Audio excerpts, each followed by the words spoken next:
Ain't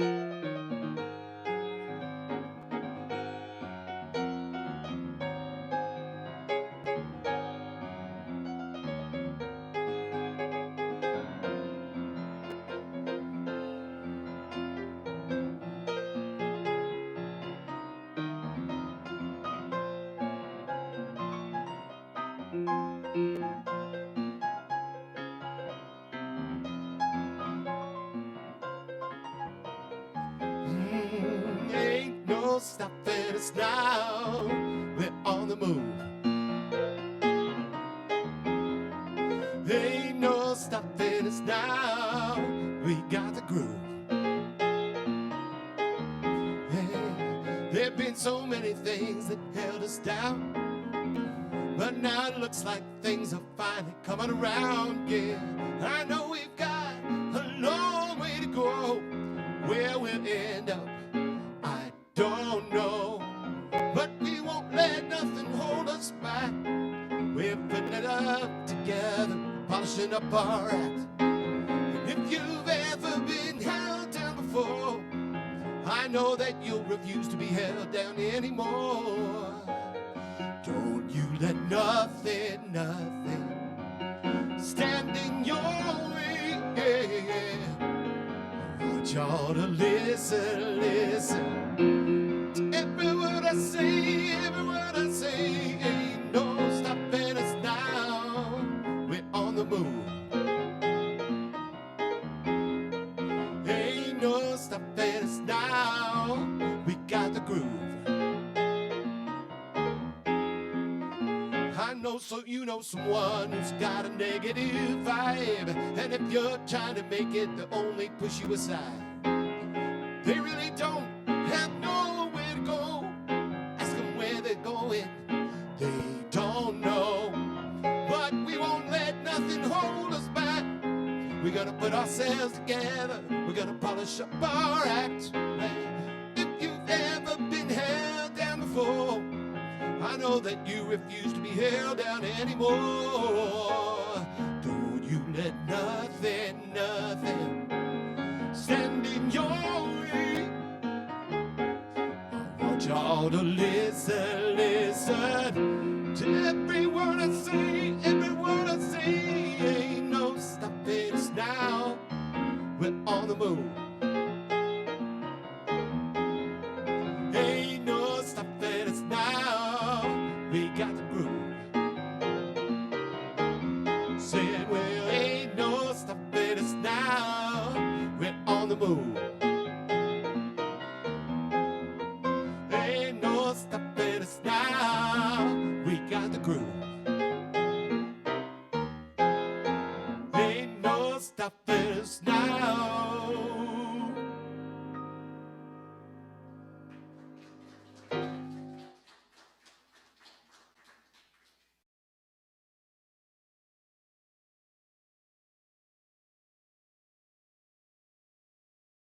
Okay, we have some words of wisdom right now. First one's from John Maxwell. Your core values are the deeply held beliefs that authentically describe your soul. And from Jim Rohn, the major value in life is not what you get. The major value in life is what you become. And from our founder, the Honorable Dr. Ernest Holmes, your word is your wand. Use it wisely.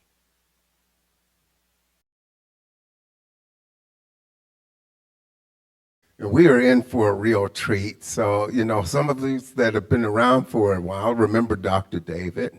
The first time I heard him, we were on Chambers in Mexico, and he came and filled in for Dr. Karen for a week. And it's just been a joy to hear everything he has to say ever since. For those of you that don't know who he is, Dr. David Goldberg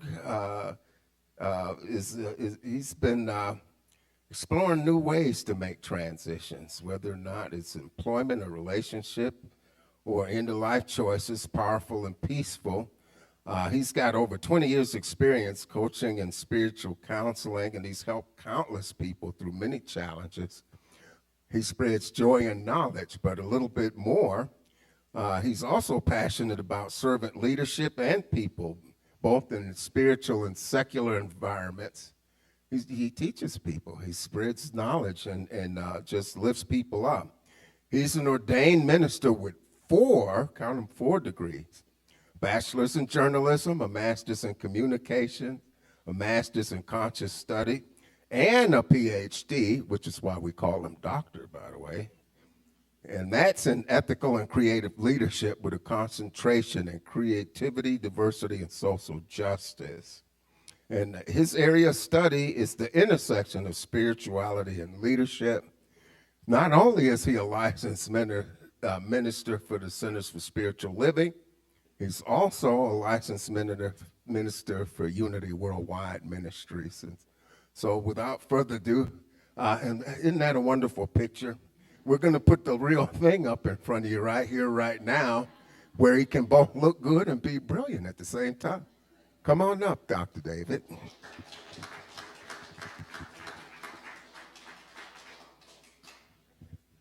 Bless your heart, just as I wrote it. Well, what a joy to be with you today, and thank you for the warm welcome. And yes, I feel like we've grown up together, and we've all aged beautifully. So thank you for having me back. I continue to hold Reverend Dr. Karen in my heart. You all invited me as a practitioner. You invited me as a minister when I was the publisher and editor of Science and Mind magazine. I have been with you with Rev Jen. You met for a moment. We were just discussing this morning when I was the minister at Unity on the Avenue, and you all stepped in and used our space for a bit. So we have a long and storied relationship. It's a joy to be back with you in this iteration for you, as well as this iteration for me. So thank you. And special thanks to Denise, who I understand is a bit under the weather today. Denise and I worked together at Centers for Spiritual Living, again, when I was running the publishing department and the publisher and editor of the magazine. Our administrator for our publishing department retired, and I hired Denise as our department administrator. So we go back a moment as well. As I step into my talk this morning, I too wanted to acknowledge everybody who makes the service possible, and you all know better than I. Thank you to everyone for your consciousness, for your continued good work, and for your being here on a very special holiday. And as I get started, I also wanted to acknowledge my husband, who's with us today as well, Psychic Rick Finbow. Thank you. And what I don't know, I ask Rick, and what he doesn't know, we make up together. So it's a great relationship of 10 years. So Denise was clear that she wanted me to stick with the CSL themes, which is great. I love them. I work with them. It makes it very easy for ministers who choose to. They provide PowerPoints. They provide talking points. They provide the messages in 2 languages. And we can only, and Denise was also very clear that she wanted to hear my voice as well. So I appreciate that invitation. So as we step into our service today for Mother's Day, I want to acknowledge also, if anybody in this room has a mother, please raise your hand. Yeah, somewhere along the line, right? And I recognize that while some are in a place of joy and happiness and celebration, some are on the other end of that energetic spectrum. Perhaps it's sorrow, perhaps it's anger, perhaps it's grief. And I just want to say thank you. I want to say thank you to all of your mothers. I see them as I see you. I see beyond the circumstance. And I want to thank all of you who are mothers, who are in that role by choice or by situation. It is the most important work you can do. You know, as you know better than I, sometimes you're a coach and a teacher, you're a cook and a preacher, you're the layer down of laws. One minute you're the villain, and the next you're Santa Claus. And they ask why to everything. And you wisely say, because. You just cross your fingers and you knock on wood when you take on a thing called parenthood. That's a song from a group I used to travel with called Up With People, recognizing, again, that parenthood is one of the most important things you can do. So wherever you are on that energetic spectrum, thank you. Thank you, thank you, thank you for that and for all that you do. And as I thought about our theme today, as I thought about what is the vision for my life, what is our vision for our community, what is our vision for our planet, I thought of my dear friend Michael Gott, and I love so much of his work and so many of his songs, and one that really speaks to my heart is the song "Move in the Direction of Your Dreams." And Ken is going to support us by sharing that after my talk. And what does that look like? And what does that mean, to move in the direction of your dreams? My friends, that speaks to passion. What are you passionate about? What brings you joy? What makes your heart sing? What makes your body tingle? So we have 3 different elements that we're going to talk about as we speak about living our personal vision and holding the collective vision that we know as metaphysicians, that vision that we are all one, that we are all connected. As Russ so generously shared, I am honored to be licensed not only with Centers for Spiritual Living, but now licensed within Unity. And as my good friend Temple Hayes says, yes, it's true, I'm coming out, I'm bi-spiritual. Which, of course, everybody in our community says, yes, moving on.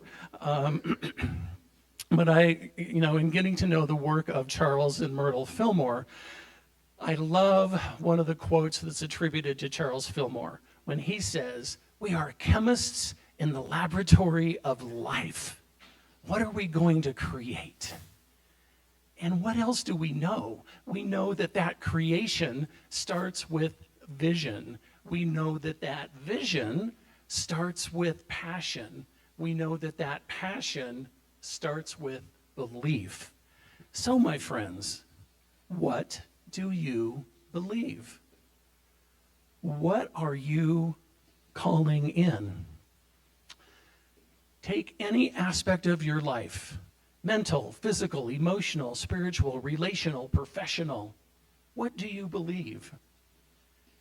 Do you believe that you are that perfect child in whom God is well pleased? That is what I believe for you and about you. Do you believe that you are limited by physical circumstance or by money or by any other human overlay? Okay. The universe provides, right? Whatever we believe, we receive. That's CSL, that's religious science in a nutshell. Whatever gets our attention gets our intention, and that is the direction that we move. So speaking of beliefs, I was born the youngest of 3, and now I have one surviving older sibling who lives in Colorado Springs. And my brother is an evangelical Christian and is a part of that community in Colorado Springs. And I love him and I bless him in that experience. And we were estranged for a number of years. And I just continue to do what I know how to do. I sent the kids birthday cards and Christmas cards, and I said my prayers in my way, and I reached out when I could reach out. And eventually, when Reverend Norm Bouchard invited me to speak at the Center for Spiritual Living, Colorado Springs, my brother and sister-in-law came to hear me speak, and they sat in the front row. And it was a great experience. And I warned my brother, I said, I'm going to talk about you during my talk today, because, with Goldberg as a surname, my brother was an extraordinary athlete in high school, and he was going to be the first Jewish quarterback of Notre Dame. And that dream didn't come true for him, but I wanted to share that story. Anyway, fast forward, Rick and I went out to breakfast with them. It was a lovely time of reconnection. And my brother apologized to me. He said, Dave, I appreciate your trying over all these years, And I want you to know I'm the one who caused that separation because of my beliefs.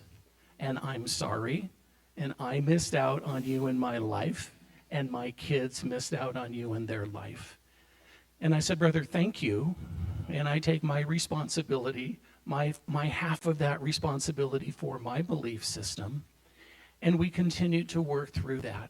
And it was a couple of years later that his wife, who I actually went to college with, they met at my college graduation party and got married 8 years later. Whole nother talk on weirdness there.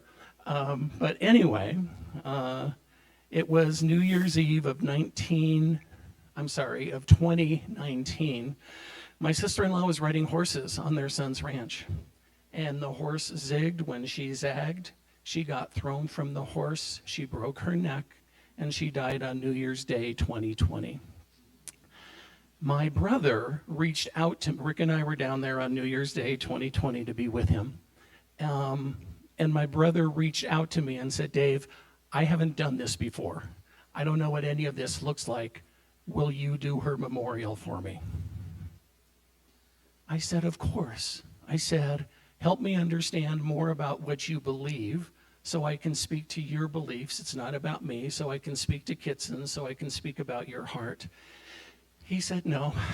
He said, share what you believe. Share what you know to be true. So on January 8th, I did my beloved sister-in-law's memorial. And please don't hear this as derogatory in any way. In a very Christian church in Colorado Springs, huge attendance, delivering a New Thought message. Why do I share that with you? I share that with you because my brother was able to grow and change in his beliefs. He was able to see that his beliefs were still good and right and grounding and real for him, and that there might be another good and grounding and real belief for somebody else. So that's my invitation to you this day, my friends. I love that you are clear in your beliefs. I love that you know what you know. I love that you continue to show up and support this community and support each other. And as Ernest said, first name basis, Ernest and me, as Ernest said, I love that we're grounded in principle and open at the top, right? From the very beginning, from the first issue of Science of Mind magazine, Ernest Holmes made sure that what we believe is included in every issue over the past almost 100 years. If you have any question about what we believe, it's in black and white. And as I stepped into Unity and learned more about Unity's teachings, they have a few more options. There are the 5 principles of Unity. There are the 12 guiding divine lights of Unity. So they have a few more points of entry. And as I learned more about that, I so love Charles Fillmore because he was asked directly, and they actually have the handwritten correspondence. A woman wrote to Charles Fillmore asking him if he wrote all of those principles himself and if he really believed in them. And he responded back to her in pencil. And he said, yes, ma'am, I did create all of those. Those are the guiding principles of Unity, whether they're 5, whether they're 12, whether they're 18, whether they're 32. Yes, those are the guiding principles of Unity. And I reserve the right to change them tomorrow if I learn more new information. Tell me about not adhering to doctrine or being locked into doctrine, right? So that is what I so love about religious science. That is what I so love about Unity, that we get to be clear about who we are and what we are, and we get to grow in and with that message. So my invitation to you today is there somewhere in your life where your beliefs are limiting you? Something that you know at the core of your being. And perhaps it's a chance to take a look at it, to reevaluate it, to step back, to say what else might be true, and to look at it from a different angle. Because changing our beliefs doesn't mean that we're wishy-washy. It doesn't mean that we're vibrating at a lower energetic level. It means that we are using all of the facilities that the same God who created me and dwells in me and expresses as me gave me to use. So when we change our minds, in my humble opinion, God smiles and Ernest is right by his side. So where might you change one of your lifelong beliefs? As we continue to talk about values then, the second thing we look at is our passion. What are you passionate about? What did you love as a giant soul with short legs? What brought you joy? Was it being outside? Was it singing? Was it dancing? Was it ballet? Was it art? Was it football? Was it being alone? Was it reading a book? What brought you joy? My dad was a great, in my mind, a great coach. He coached Little League football and baseball. And our whole routine was one season into another. Football to baseball to football to baseball to football to baseball. Both of my brothers were really good. Me, I have other gifts. I can remember being at Little League football practice. I'm wearing, I'm probably this high. I'm wearing all the pads from head to toe. And I was sick. My stomach hurt. So I was laying on the sideline. They're all out there doing their thing and hitting each other and doing whatever. And I'm laying on my back and I've got my helmet up and I've propped my head up and I'm looking up into the clouds and I'm watching the cloud formations. And my dad just wasn't buying any of it. He always called us by our last name. We never called him Dad on the field, and he never called us by our first name. So he yells at me. He's like, Goldberg. And I'm just watching the clouds. It's like something out of a bad movie. And he's like, get back in here. And I'm like, love you, Dad. Not really interested in doing that. So what brought your attention? What is your passion? What gets your attention? Again, I so appreciate the warm welcome today. I was having a conversation with Sharon, and she said, David, what are you doing now? And I said, I've had the great joy to be in pulpits for the past 4 years. And when I was in Denise's position, when I was in ministerial school, I always said, God bless my brothers and sisters in pulpit ministry, and that's not mine to do. And the pandemic came, everything got turned on its side. I got an invitation, I got invited into Unity. So the past 4 years, I served in Unity pulpits. And now I'm complete with that experience. And my friends, pulpit ministry is not mine to do. I love coming in and speaking. I love doing workshops. Russ, thank you for your kind explanation of the workshop that we'll have after service today. I love doing weddings and memorials. It's my way to be in service in that regard. And so that is what I'm continuing to do. I'm putting that PhD to work. I teach at Metropolitan State University. And Metro is so proud of the fact that 58% of their learners are first-generation students. This term, I had students from Brazil, from Guatemala, and from Korea. And I had a whole lot of folks, and it was their first semester on a college campus. And I had an attempted suicide in my class. And I was able to be with, not in class, but by a student. And I was able to support this person through that journey. He's 30-something. He's married. He has a beautiful young daughter. He's an Iraq veteran. I have learned so much from him that I doubt that he learned that much from me. But my point is, I'm following my passion. I'm doing what I love, cutting away the extemporaneous, right? Forgive my frankness, getting rid of the BS. The older I get, the less interested I am in that. So what is your passion? What do you want to do? I am so grateful and so fortunate to have a spouse that has such a huge heart and so many talents and who gets me. And Rick is passionate about everything. And he is passionate about life. And a few years ago, he started taking piano lessons again because he could, and it brings him joy. So, I'm doing whatever I'm doing around the house.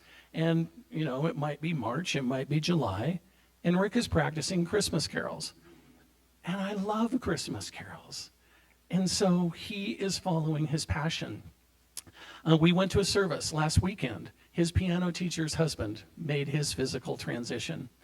In addition to being a concert pianist who spoke 3 languages, Howard's passion were donuts and dragons, along with music. So at the service, guess what? We had lots of donuts. And on the table, they had huge tractor tires painted white with felt on top to look like donuts. And they had cake with dragons on it. That was Howard's passion. What is your passion? How can you re-engage? And if you're hearing that inner critic, I don't know if anybody else has one of those, but mine gets a little loud from time to time. It's not stupid. It's not dumb. You're not too old. Dust it off. Go after it. Follow your passion.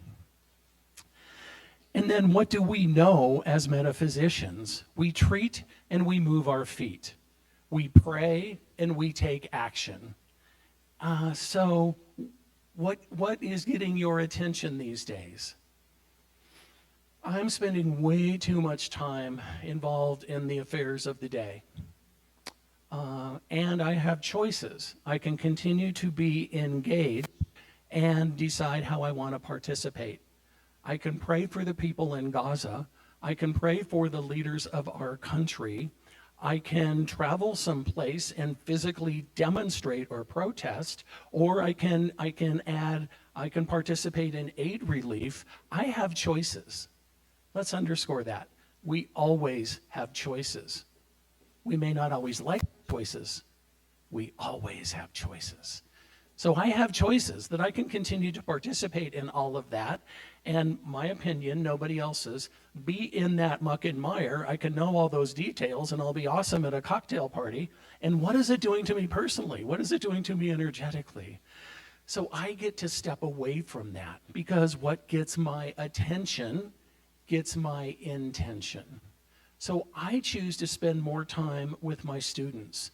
I choose to spend more time with my clients. I choose to spend more time with the students that I'm mentoring in ministerial school. How are you choosing to spend your time? And how might that shift for you?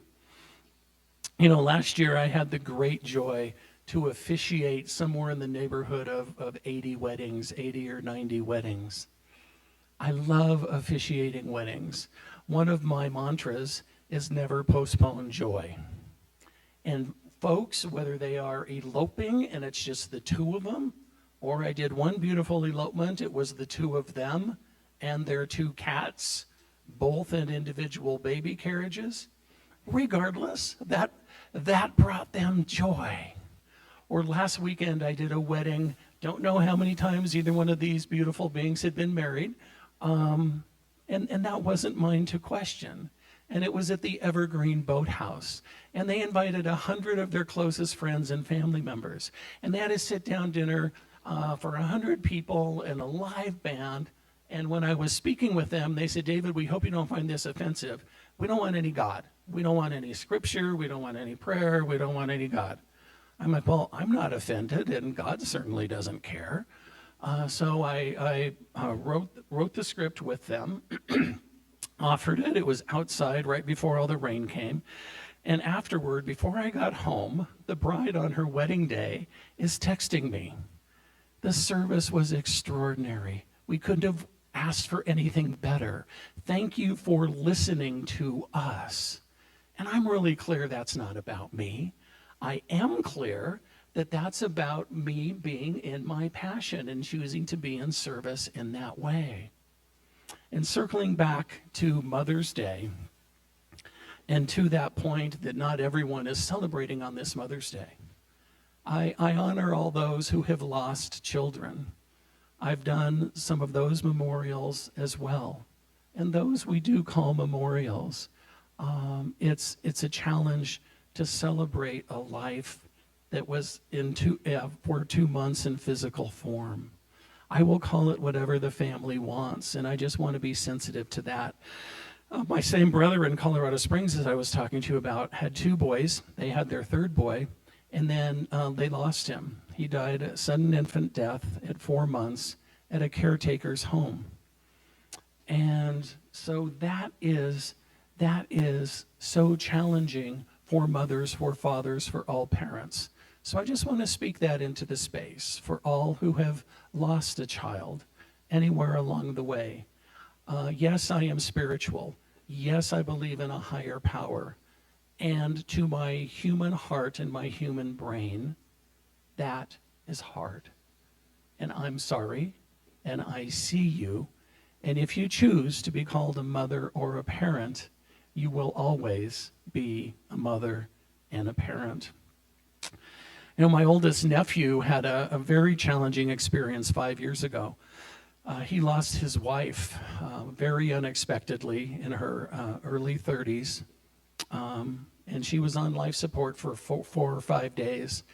And she said, Uncle Dave, we never went to church, but she identified as Episcopalian.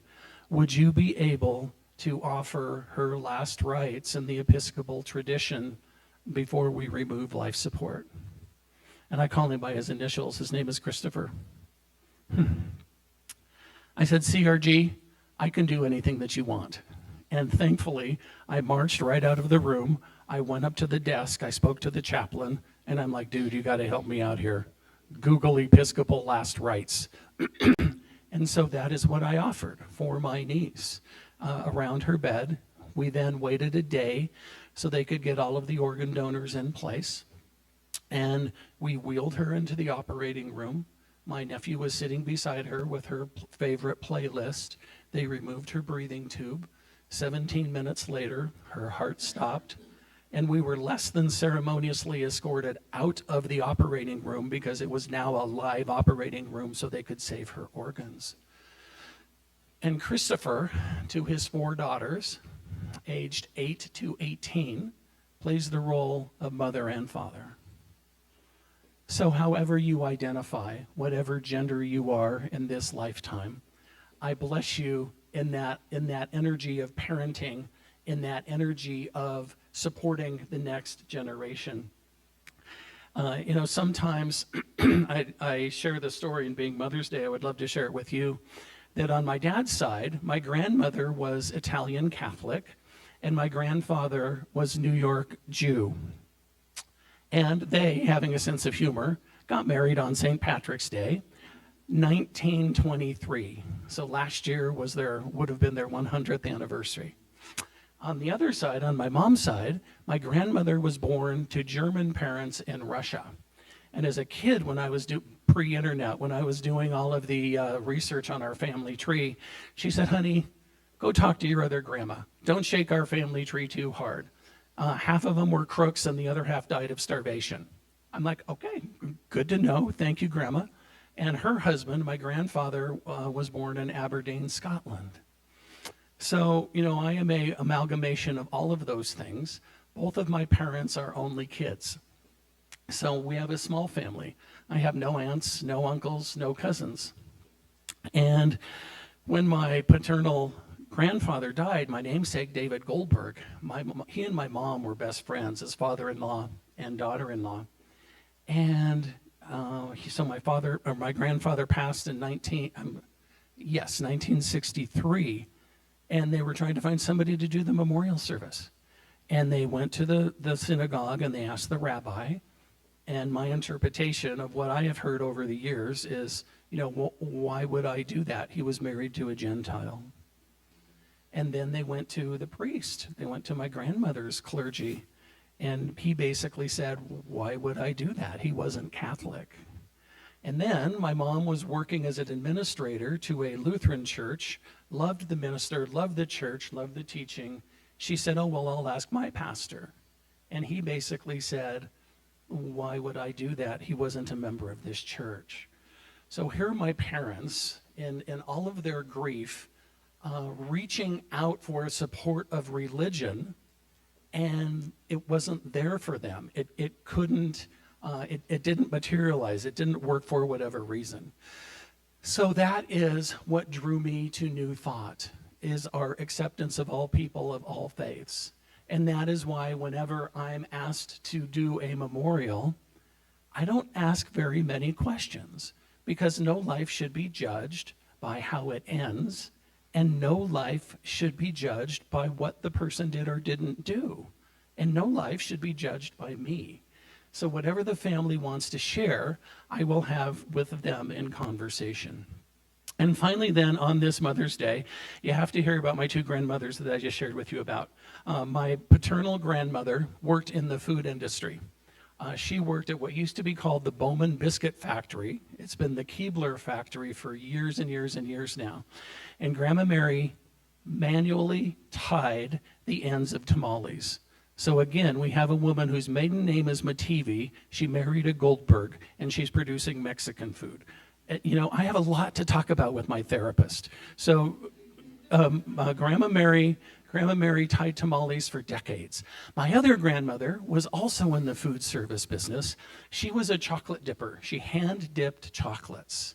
And I always remember she looked like a nurse. She was dressed in head to toe in white, had on her little brown and white hat. And whenever I would hug her and she just got home from work, oh my God, the best hugs. And she smelled like chocolate. And so Grandma, you know, back to that point about passion and what is your passion, Grandma Pauline had not one, not two, not three. She had 4 retirement parties because she retired because she liked the party, and then she went back to work because she liked the work. So what are you passionate about? What could you retire from 3 times and still go back for more? So this is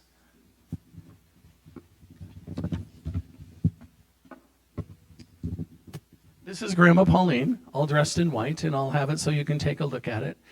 She is actually in the chocolate Bible. Yes, there is a chocolate Bible, and yes, my grandmother is in there. Thank you very much. No, I don't get any residuals, but I take it out in chocolate. And I love that the CSL theme this week, or this month, is good to great to grand. What does that look like for you, my friends? And what does that look like for this center? I loved doing some work with Norm, who I mentioned earlier, and I know Ken knew and loved Norm dearly, as I do. And Norm was really an expert in working good to great, the work of Jim Collins. And there's an abstract for good to great for the social sector. I would invite you into some of that work when you're ready. I know you're in a time of transition and you're in a time of healing. And as you're moving through good to great and you're getting to grand, just know that I've got you. I see the work that you have done in the world. I see the work that you continue to do in this community. And I see the work and how you continue to support each other. Would you join me in prayer, please?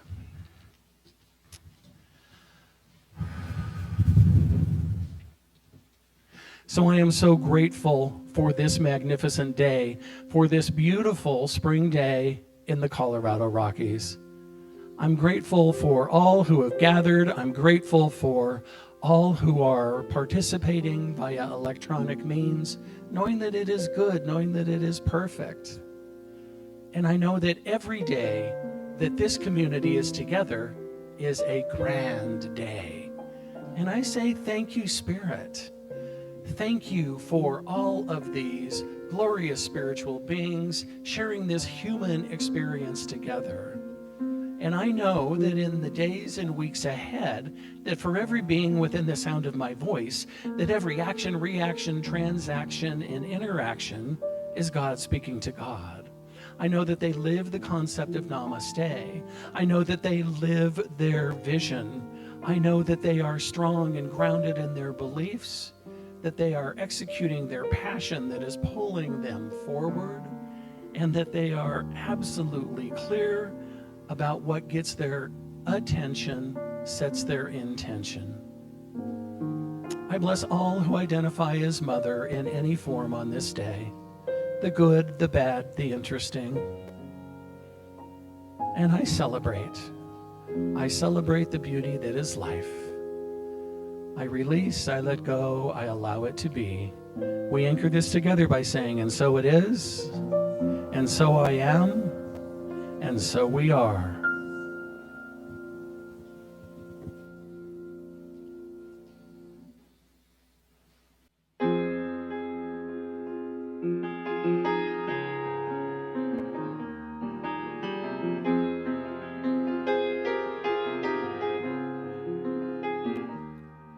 Don't you think you owe it to yourself to look inside of you and take the time to realize what you are here to do? Don't you think the time has finally come to stand and face the fire, to walk into the blazing sun and claim your heart's desire? You were placed upon this earth with a mission to complete, and now the time has come to stand up strong and claim your destiny. You must move in the direction of your dreams and act as if they've already come true. For even when there is no hope, so it seems, move in the direction of your dreams. Do you think that you're not good enough to be a shining star?